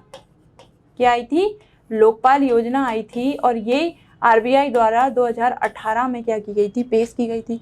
तो उसने, चूंकि यहाँ लिख रखा है गैर बैंकिंग वित्तीय संस्थाएं, तो यहाँ इससे रिलेटेड जो योजना है उससे पूछ लिया। तो ये भी क्या है, डायरेक्ट हमारे सिलेबस से पूछा है। फिर 7 यूनिट में हम आते हैं क्या, पारिस्थितिकी तंत्र। मैं सभी यूनिट के सभी क्वेश्चन आपको नहीं बता रही हूँ, मैं सिर्फ आपको एज अ एग्जाम्पल बता रही हूँ। तो बाकी आप क्या करोगे, आप खुद जो छूटे हुए क्या है क्वेश्चन हैं उनको आप हमारे सिलेबस से रिलेट करके देखेंगे। तो यहाँ पारिस्थितिकी तंत्र दिया हुआ है, और पीएससी ने सीधा क्वेश्चन पूछा कि किसी भी पारिस्थितिकी तंत्र का पिरामिड कैसा होता है, ठीक है। क्वेश्चन क्या पूछा, ऊर्जा का पिरामिड, है ना, क्लियर करना है यहाँ पर कि किसी भी पारिस्थितिकी तंत्र का ऊर्जा का पिरामिड कैसा होता है। डायरेक्ट आया पारिस्थितिकी तंत्र से, ठीक है। तो इस तरह से क्या होता है, पीएससी सीधे सीधे क्वेश्चन पूछता है। फिर हमारे इसमें लिखा हुआ है स्वास्थ्य कार्यक्रम। स्वास्थ्य कार्यक्रम में आया क्या, जननी सुरक्षा योजना का उद्देश्य क्या है। ये जब भी आप कोई भी स्वास्थ्य कार्यक्रम पढ़ोगे तो मेन योजनाएं, मेन कार्यक्रम तो आप पढ़ते ही हो, तो ये भी क्या है, डायरेक्ट हमारे सिलेबस से रिलेटेड क्वेश्चन है। अब देखिए, अब आते हैं हम कहाँ, एक और चीज यहाँ लिखा हुआ है प्राकृतिक आपदाएं 7th यूनिट में। और प्राकृतिक आपदाओं में हमें पता है कि आपदाओं के लिए क्या आया है, आपदा प्रबंधन अधिनियम लाया गया है। तो जब हम आपदाएं पढ़ेंगे तो हम क्या करेंगे, आपदा प्रबंधन अधिनियम भी पढ़ेंगे। तो ये भी कब आया गया, ये भी 2005 में। तो ये भी क्या है, डायरेक्ट क्वेश्चन आया, ठीक है। अब फिर देखिए, फिर है करंट अफेयर्स, ठीक है। करंट अफेयर्स पढ़ने के 2 तरीके होते हैं। पहला तरीका तो क्या है, आप डायरेक्ट करंट अफेयर्स पढ़ते जाओ, जो करंट में हो रहा है। और दूसरा तरीका होता है कि करंट में जो घटनाएं हुई हैं उनकी हम क्या करें, हिस्ट्री को पढ़ें, ठीक है। हिस्ट्री को कैसे पढ़ें, यहाँ पर करंट की घटना हुई क्या, फरवरी 2021 में प्रधानमंत्री द्वारा किस कार्यक्रम या किसकी शताब्दी वर्ष घोषित किए गए, ठीक है। कब, फरवरी 2021 में प्रधानमंत्री द्वारा क्या किया गया, घोषित किया गया शताब्दी वर्ष। ऑप्शन थे उसमें क्या, उसमें ऑप्शन थे असहयोग आंदोलन, चंपारण, उसमें ऑप्शन था जलियांवाला बाग, उसमें ऑप्शन था क्या, चोरा चोरी, ठीक है।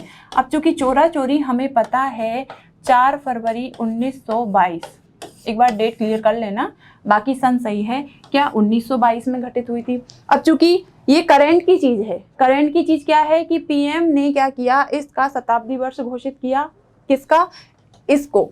अब उसके बाद उसने हिस्ट्री की घटनाएं दे दी और बोला कि ये किससे रिलेटेड है। तो यहाँ क्या है, ये चोरा चोरी कांड से रिलेटेड है।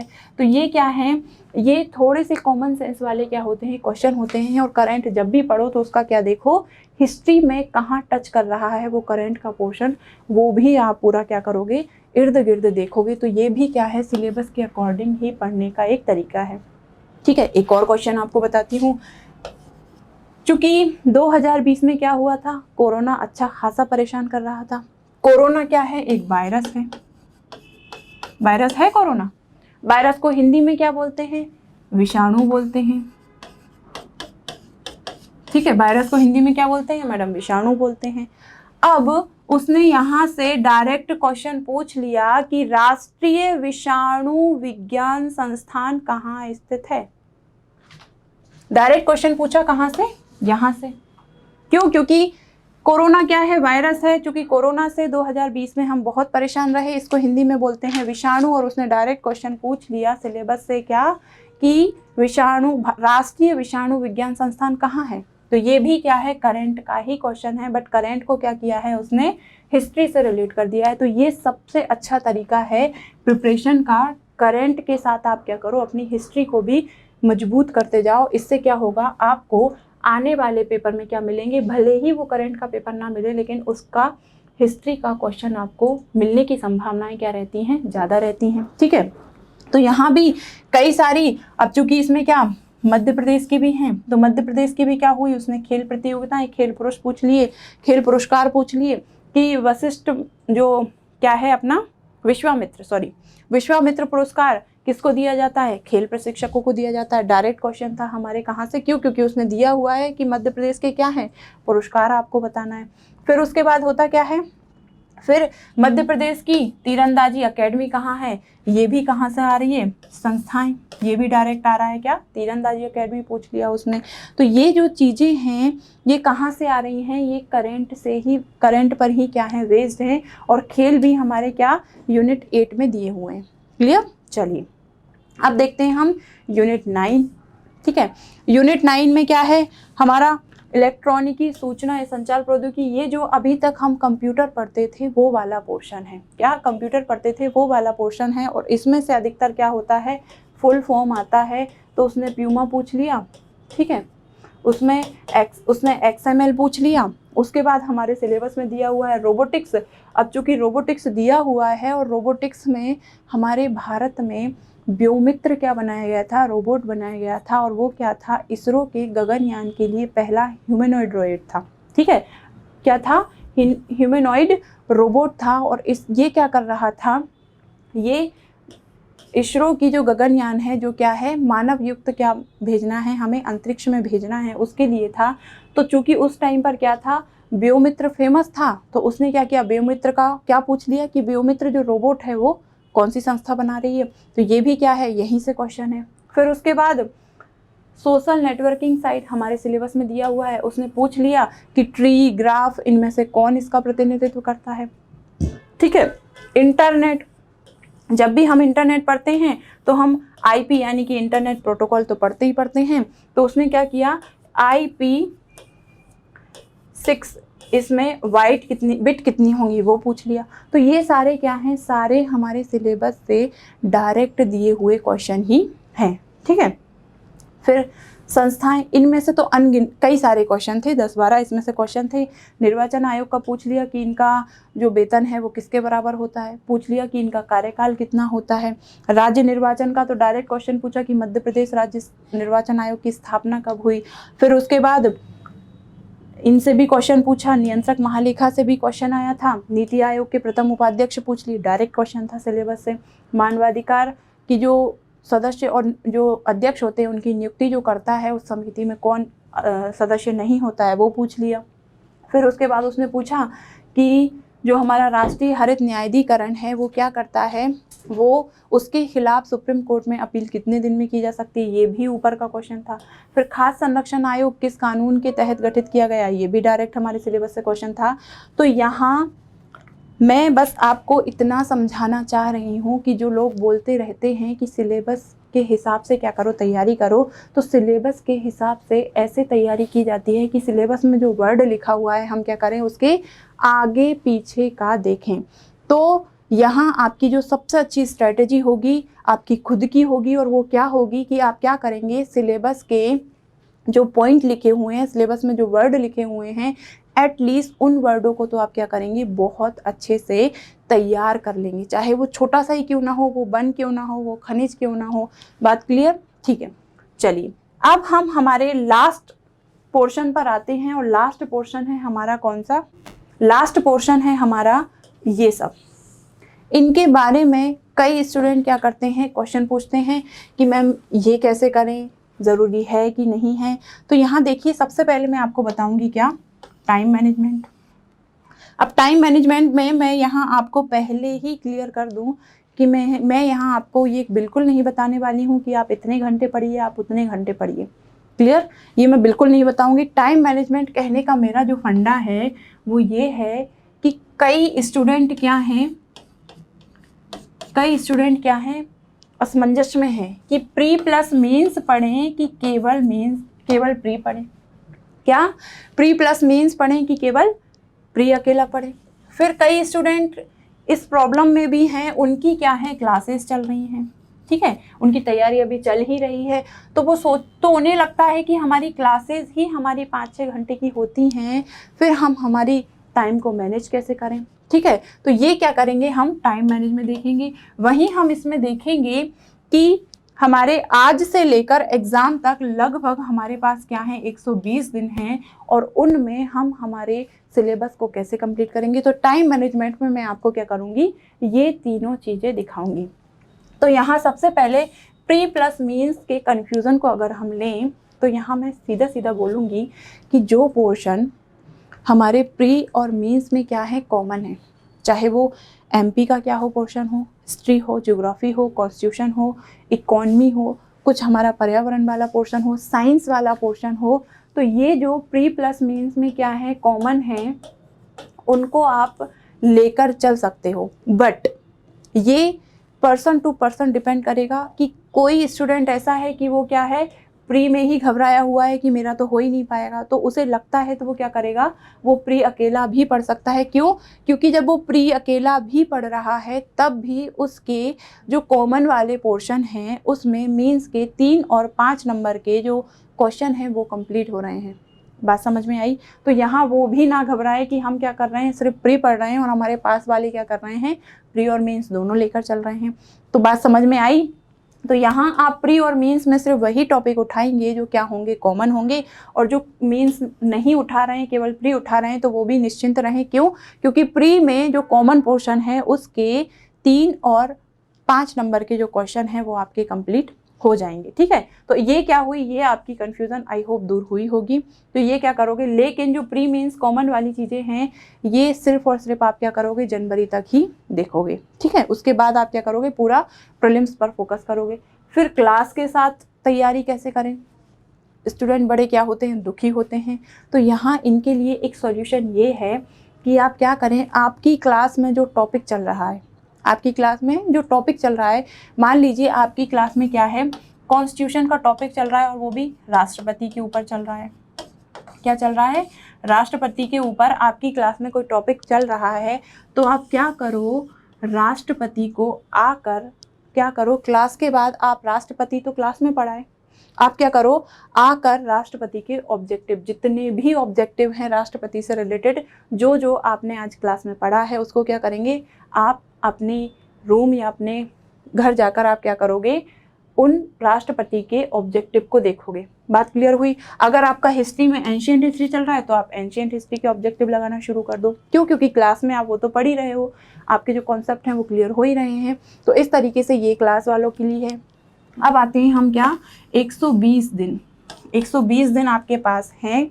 तो यहाँ आप क्या कर सकते हो, एक बार तो आप बहुत अच्छे से पढ़ सकते हो, एक बार आप क्या करोगे, बहुत अच्छे से पढ़ोगे और कम से कम 2 से 3 बार विथ ऑब्जेक्टिव आपका क्या हो जाएगा, रिवीजन हो जाएगा। इतना सफिशिएंट टाइम है आपके पास। ठीक है, तो यहाँ क्या करोगे, आपको लगता है कि एक बार में आप 50 दिन में पढ़ लोगे तो आप 50 दिन में पढ़ो। आपको लगता है कि आपको 60 दिन लगेंगे, चूँकि आपने शुरू ही किया है तो आप 60 दिन में पढ़ो। फिर आप क्या करो, अपनी जो रिवीजन की जो स्पीड है उसको बढ़ा दो और क्या करो, फिर 2 से 3 बार रिवीजन करो। तो ये है हमारा टाइम मैनेज का पूरा फंडा, कि प्री मेंस को देखें, कि क्लास के साथ देखें, कि जितना टाइम है उसमें कितनी बार क्या करें। बात क्लियर हुई आपको? चलिए अब इसको साफ करते हैं और अब हम चलते हैं क्या, कंपैरिजन मेथड। ये चीज़ों को याद रखने का सबसे अच्छा तरीका होता है। क्या होता है, चीज़ों को याद रखने का। आप क्या करो, जब भी कोई टॉपिक पढ़ रहे हो और चीज़ें क्या हैं हमें दिख रही हैं कि हम कंपेयर करके पढ़ सकते हैं। जैसे मैंने आपको सिंधु घाटी और वैदिक सभ्यता का बताया, तो इसमें क्या होगा, आपको कन्फ्यूज़न नहीं होगी। आप क्या पढ़ रहे हो, आप लोकसभा राज्यसभा पढ़ रहे हो, तो इनको क्या करो, पढ़ने के बाद कंपेयर करके देखो। आप लोकसभा विधानसभा को कंपेयर करके देखो, आप राष्ट्रपति राज्यपाल को कंपेयर करके देखो, आप प्रधानमंत्री मुख्यमंत्री को कंपेयर करके देखो। बात क्लियर हुई? तो इस तरह आप क्या करेंगे, जब भी कंपेयर मेथड का यूज़ करेंगे, इसमें आपको कंफ्यूजन कम से कम होगी और चीज़ें क्या होंगी, ज़्यादा क्लियर तरीके से आपके माइंड में बैठेंगी। तो ये एक मेथड है। फिर ऑब्जेक्टिव, स्टूडेंट कई बार पूछते हैं कि मैडम ऑब्जेक्टिव लगाना ज़रूरी है, ऐसा पूछते हैं। तो मैं उनसे एक बात बोलूं कि आप जब एग्ज़ाम देने जाओगे तो आपको वहाँ पर क्या मिलेगा, पेपर में ऑब्जेक्टिव ही मिलेंगे ना, क्योंकि ऑब्जेक्टिव हमें फाइनल एग्ज़ाम में लगाना है, जिसके लिए हम इतना 3-4 महीने घिसेंगे। तो क्या हो, जो ऑब्जेक्टिव है उसे तो हमें लगाना ही पड़ेगा। क्योंकि किसी भी चीज़ की अगर हम प्रैक्टिस करके जाते हैं, प्रैक्टिस करके अगर हम जाते हैं तो क्या होता है, हमें जो गलतियां हम वहाँ करते हैं मेन एग्ज़ाम में, वो गलतियां क्या हो जाती हैं, कम हो जाती हैं। तो यहाँ क्या करोगे, ऑब्जेक्टिव लगाना कंपलसरी है।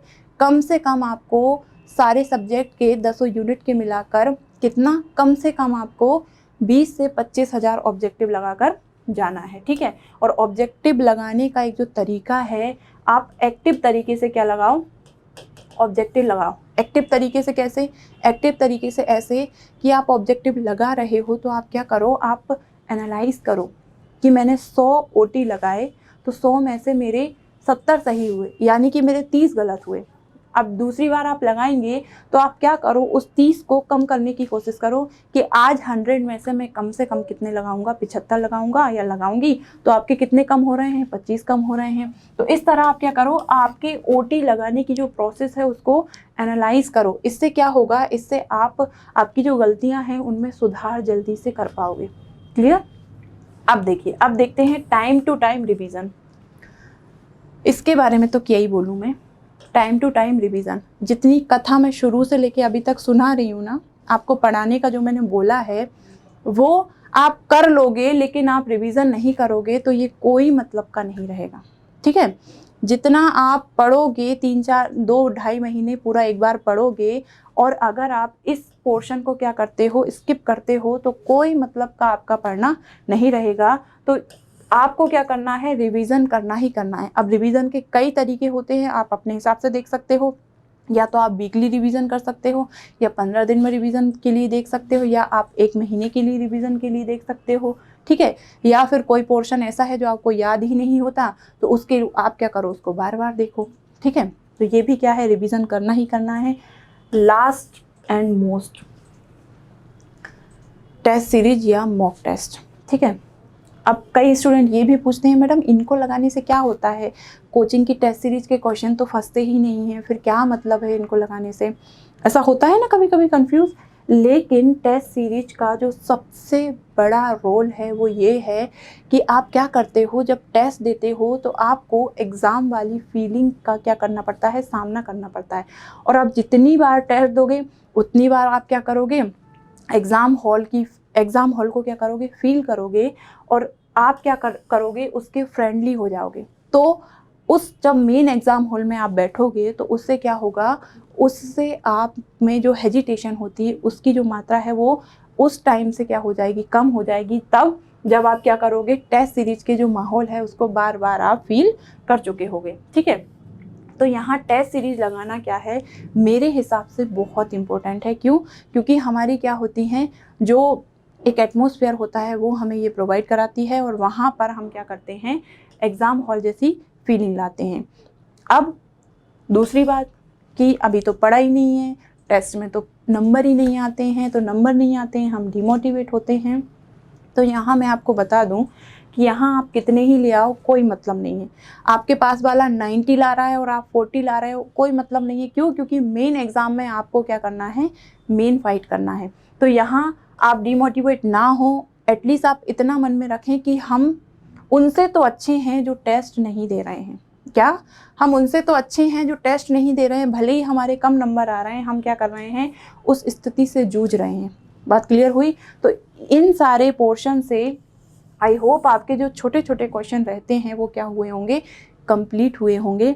अब लास्ट में मैं आपको बता दूं कि अगर आप क्या करते हो, टेस्ट सीरीज लगाते हो, तो तथागत आईएएस ने आज ही, चूँकि कल नोटिफिकेशन आया है, तो आज ही आपके लिए क्या किया है, टेस्ट सीरीज को अपडेट किया है। और हमारी जो टेस्ट सीरीज है, अभी तक इसकी जो फीस थी वो क्या है, बहुत, मतलब अभी तक जो फीस थी वो क्या थी, थोड़ी ज़्यादा थी। 1800 या 2000 की समथिंग क्या थी हमारी टेस्ट सीरीज की फीस थी। लेकिन अब हमारी जो टेस्ट सीरीज की जो फीस है वो क्या है, मात्र हमारी जो फीस है वो कितनी है, 1250। कितनी है? 1250। ठीक है। तो यहाँ आज जो फीस हुई है हमारी वो कितनी हुई है, 1250। और ये जो टेस्ट सीरीज का शेड्यूल है इसको थोड़ा सा गौर से देखिए। जो स्टूडेंट को प्रॉब्लम होती है, स्टूडेंट को टेस्ट सीरीज लगाने में सबसे बड़ी जो प्रॉब्लम होती है वो प्रॉब्लम होती है कि टेस्ट सीरीज में हमें टाइमिंग कम मिल रही है। अब हमें 2 दिन का 4 दिन का टाइम मिला है और हमारी यूनिट कंप्लीट ही नहीं होती, तो हम टेस्ट कैसे दें?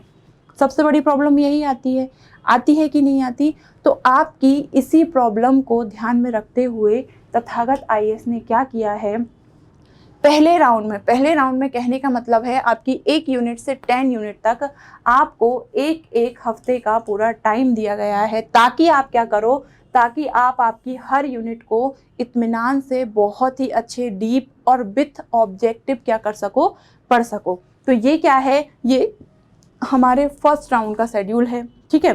तो यहाँ अगर होता कैसा है कि अगर मान लो आपकी जो 10 यूनिट है वो तो आपकी बड़े जल्दी ख़त्म हो जाती है, तो आप क्या करोगे, जो यूनिट का जो पोर्शन रह गया है उसको आप देख लोगे, ठीक है। फिर मान लो आपकी जो 5 यूनिट है वो भी जल्दी हो जाती है, तो आप क्या करोगे, आपके जो और पोर्शन छूट गया है उसको देख लोगे, या जो ऑब्जेक्टिव आपको जिस सब्जेक्ट के लगाना है वो आप देख लोगे। तो फर्स्ट राउंड की जो स्ट्रेटेजी है हमारी वो यही है कि स्टूडेंट को जो सबसे ज़्यादा प्रॉब्लम आती है किसकी आती है, उसका रिवीजन या उसको पढ़ा नहीं हो पाता 3-3 4-4 दिन में हर यूनिट का। तो यहाँ क्या है, यहाँ यही प्रॉब्लम का सॉल्यूशन है कि आप क्या करोगे, हर हफ्ते आप केवल और केवल एक ही टेस्ट दोगे, सफिशिएंट टाइम रहेगा, बहुत अच्छे से आप कर लोगे, ठीक है। फिर जो दूसरा राउंड है उसमें हमने क्या किया है, उसमें यूनिट्स को कंबाइन कर लिया है, एक साथ 2-2 यूनिट देंगे। अब इसमें भी आपको क्या है, इसमें भी आपको 3-3 4-4 दिन का टाइम है, तो इसमें भी आप क्या करोगे, इसमें आपको रिवीजन करना है। तो चूँकि रिवीजन आप पहले अच्छे से पढ़ चुके हो तो रिवीजन भी आपका क्या हो जाएगा, बहुत अच्छे तरीके से हो जाएगा। क्लियर हुई बात। फिर थर्ड राउंड जो होगा, थर्ड राउंड में हमने क्या किया है, 10 FLT आपके लिए रखे हैं, ठीक है। 10 FLT आपको यहाँ मिलेंगे और FLT में आपको 1 से लेके 10 यूनिट तक का क्या होगा, सारा जितने जितने मेन जो आपका क्वेश्चन बन सकते हैं उनको हम लेकर आएंगे, ठीक है। और साथ ही साथ इसके साथ आपको क्या मिलेगा, आपको डिस्क्रिप्शन शीट भी दी जाएगी, ताकि आप क्या कर सको, उस क्वेश्चन के ऊपर नीचे 4-5 फैक्ट जो इम्पोर्टेंट फैक्ट हैं उनको भी आप देख सको। तो ये जो आपकी मेहनत है ये क्या हो जाएगी, कम हो जाएगी। तो आई होप आपको समझ में आया होगा कि आपकी जो स्ट्रेटजी है वो क्या होनी चाहिए, आपका क्या यूज़ इसमें होना चाहिए। और अगर आप क्या हैं, आप या आपके कोई फ्रेंड्स कोचिंग में मतलब एडमिशन के लिए लेना चाह रहे हो, तो हमारा प्रीलिम्स का एक टारगेट बैच स्टार्ट हो रहा है 27 दिसंबर से, और ये 90 डेज़ का होगा, और इसमें पूरी प्रीलिम्स की तैयारी आपको 90 डेज़ में कराई जाएगी। तो यही है हमारी क्या आज की स्ट्रेटजी। आपके हिसाब से जो आपको यूज़फुल लगे वो देखना, लेकिन मैं इतना ज़रूर बोलूँगी कि जो हमारा सिलेबस के साथ पढ़ने का जो तरीका है उसको आप ज़रूर पूरा देखें। इससे क्या होगा, आपकी जो सही समझ है, सही अप्रोच है वो क्या होगी, डेवलप होगी। तो आप लोगों के लिए बहुत सारे शुभकामनाएं and all the best. Thank you so much, take care.